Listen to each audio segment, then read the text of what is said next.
और ये है तिरुपति धाम मंदिर। काफ़ी मस्त लग रहा है और आज तो और भी प्यारा लग रहा है। पीछे सनसेट हो रहा है, सनसेट भी हो रहा है और नहर के ऊपर से हमारी बाइक जाती हुई क्या मस्त लग रहा है। सनसेट हो रहा है और पानी पानी के अंदर। मेरे को लगता है थोड़ा एडवेंचर करने के चक्कर में कुछ ज़्यादा ही एडवेंचर हो गया है ये।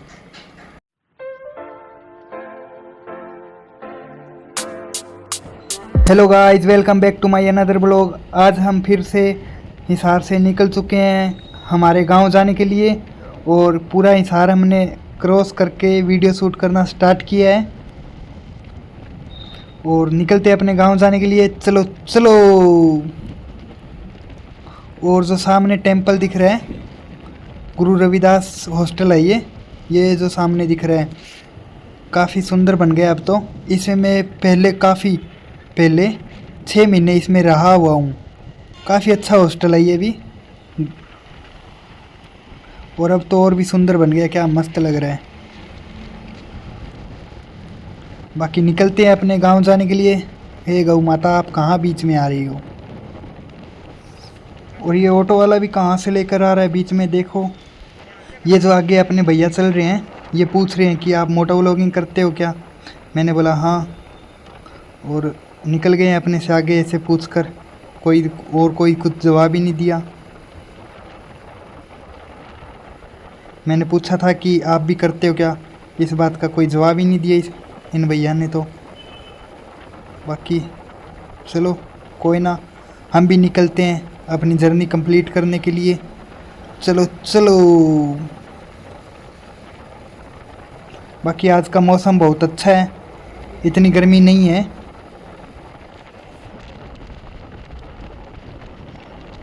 और अपनी लेफ़्ट साइड की तरफ आ गया पेट्रोल पंप और पेट्रोल हमें डलवाना नहीं है और हम निकल जाएंगे सीधे।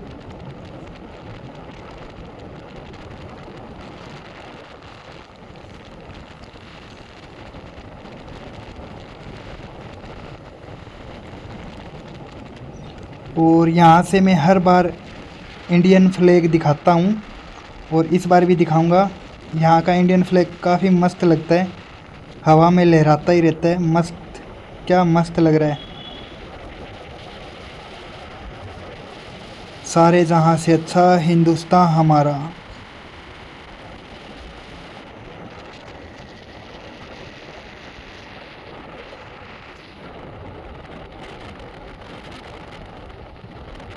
बाकी हम कुछ ही मिनट में अगरवा पहुँचने वाले हैं। ये है माई डानी और सनसेट होता हुआ क्या प्यारा लग रहा है। जब भी हम यहाँ से आते हैं काफ़ी जल्दबाजी में रहते हैं क्योंकि गांव जाना होता है। ऐसे लगता है कि लेट ना हो जाए, अंधेरा होने से पहले पहले गांव पहुँच जाएं। तो यहाँ पे ना एक तिरुपति धाम है, वो देखना हर बार रह ही जाता है। हर बार ऐसे बोल देते हैं कि इस बार नहीं, अगली बार देखेंगे। और इस बार भी यही सोच रहे हैं कि इस बार नहीं, अगली बार देखेंगे। पता नहीं ये अगली बार कब आएगी हमारी। बाकी आपको बाहर से तो दिखाई देंगे, काफ़ी प्यारा बना हुआ है। ये आ गया हमारी जर्नी का पहला टोल प्लाज़ा और यही आखिरी टोल प्लाज़ा है क्योंकि इसके बाद हमारी जर्नी में कोई टोल प्लाज़ा नहीं आने वाला। और ये है तिरुपति धाम मंदिर। काफ़ी मस्त लग रहा है और आज तो और भी प्यारा लग रहा है। पीछे सनसेट हो रहा है और आगे तिरुपति धाम मंदिर है। बाकी मन तो बहुत है कि देख कर आऊँ, बट टाइम थोड़ा कम है, इसलिए अगली बार देख कर आएंगे। बाकी अब हमने गोरखपुर क्रॉस कर लिया है और आगे जो 2 नहर आएगी वो नहर अपने गांव से होते हुए आती है यहाँ पे। और इसका व्यू दिखाते हैं, क्या प्यारा लग रहा है। सनसेट भी हो रहा है और नहर के ऊपर से हमारी बाइक जाती हुई क्या मस्त लग रहा है। सनसेट हो रहा है और पानी पानी के अंदर बिल्कुल चमक मार रहा है। और इस नहर जहाँ से जिस साइड से पानी आ रहा है उसी साइड पानी के सामने हम अगर बाइक लेकर नहर जाएं तो भी अपने गांव पहुंच जाएंगे, लेकिन हम बाय रोड जाएंगे।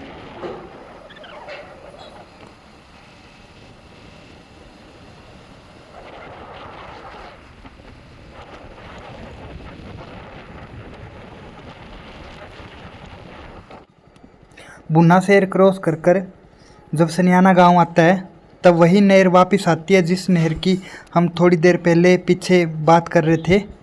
तो मैंने ये सोचा कुछ एडवेंचर कर लेते हैं और कुछ दूर 3-4 किलोमीटर कम भी पड़ेगा और इस नहर चलते हैं, देखते हैं कैसा रहता है ये 3-4 किलोमीटर का सफ़र। चलते हैं, निकलते हैं। बाकी थोड़ा डर सा भी लग रहा है क्योंकि इस रास्ते पे कोई मिलता नहीं है और ना ही साइड में कोई ग्रिल वगैरह लगी हुई कि अगर अपनी बाइक नहर की तरफ जाए या दूसरी तरफ जाए तो उससे इसके अंदर गिरने से या उस साइड गिरने से बच जाए। फिर भी हम चल रहे हैं एडवेंचर करने के लिए।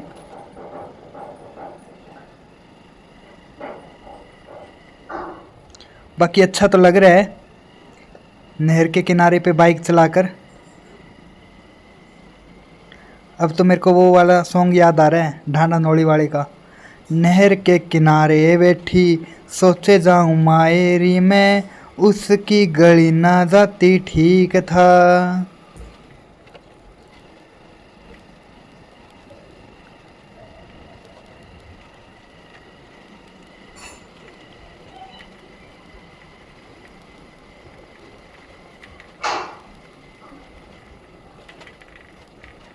ओ डोगी भाई साहब कहाँ आ रहे हो बीच में?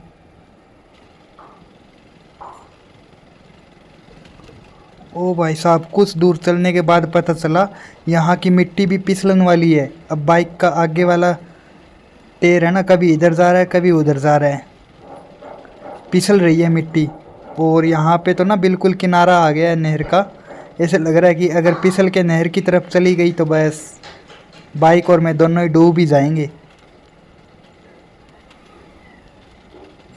अब बाइक थोड़ी धीरे कर लेते हैं क्योंकि यहाँ पे काफ़ी फिसलन वाली मिट्टी आ गई है और इस थोड़े से पेच को धीरे धीरे करके क्रॉस कर लेते हैं। वो भाई साहब वो बच गए। धीरे धीरे चलते रहते हैं, चलते रहो। मेरे को लगता है थोड़ा एडवेंचर करने के चक्कर में कुछ ज़्यादा ही एडवेंचर हो गया है ये। अब ये लग रहा है कि नहर की तरफ अभी गया। ओ भाई साहब बच गए। इस साइड ही कर लेता हूँ, थोड़ा नहर से तो दूर होएगा। अगर गिरेंगे तो रास्ते पे ही गिरेंगे, कम से कम पानी में तो नहीं जाएंगे। रास्ते पे बचने के चांस है, नहर की तरफ गए तो बिल्कुल भी चांस नहीं है, 1% भी चांस नहीं है कि बच जाएंगे।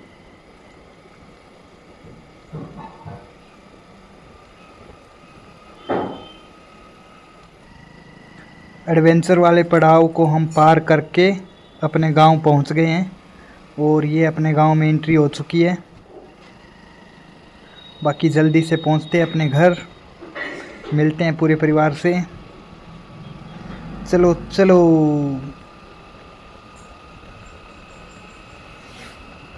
बाकी मैं ये सोच रहा हूँ कि मेरी बाइक की लाइट थोड़ी कम है तो फॉग वाली लाइट भी लगवा ही लेता हूँ।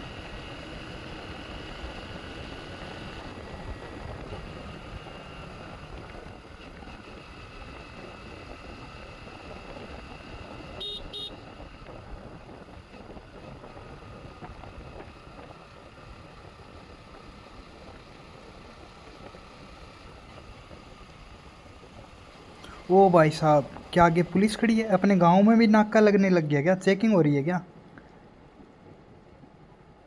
वैसे गांव में अपने में पुलिस आती तो नहीं है, क्या कांड हो गया? कुछ तो गड़बड़ हुई है इसलिए पुलिस आई है। इस बंदे को भी पकड़ रखा है, पता नहीं है कौन। चलो अपने को तो क्या मतलब है, निकलते हैं यहाँ से सीधा अपने घर के लिए। बाकी मिलते हैं कल सुबह सीधा, तब तक के लिए tata bye bye. Hello guys, welcome back to my another blog. Another तो नहीं, उसी ब्लॉग में वेलकम बैक टू उसी ब्लॉग में। सुप्रभात, राधे राधे, गुड मॉर्निंग। और आज हम सुबह के 8 बजे निकल चुके हैं वापस हिसार जाने के लिए और अपने गांव से हम निकल चुके हैं। और ये जो बरवाला शहर के पास बिल्कुल अच्छा हाईवे बना हुआ ना, ये मेरा फेवरेट हाईवे है। इस हाईवे पे मस्त लगता है बाइक चलाना।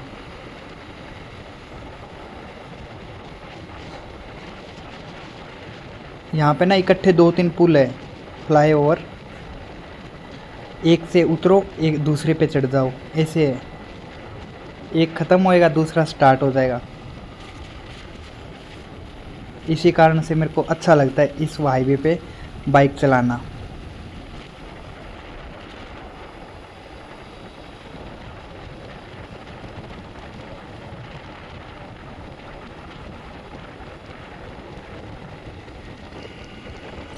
और ये है राजीव गांधी थर्मल प्लांट, जो सामने का नज़ारा आपको दिख रहा है।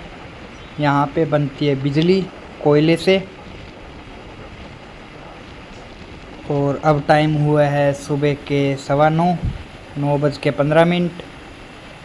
और अपने फ़ोन की बैटरी हो गई है डेड, क्योंकि फ़ोन का चार्जर लेके आना मैं भूल गया था।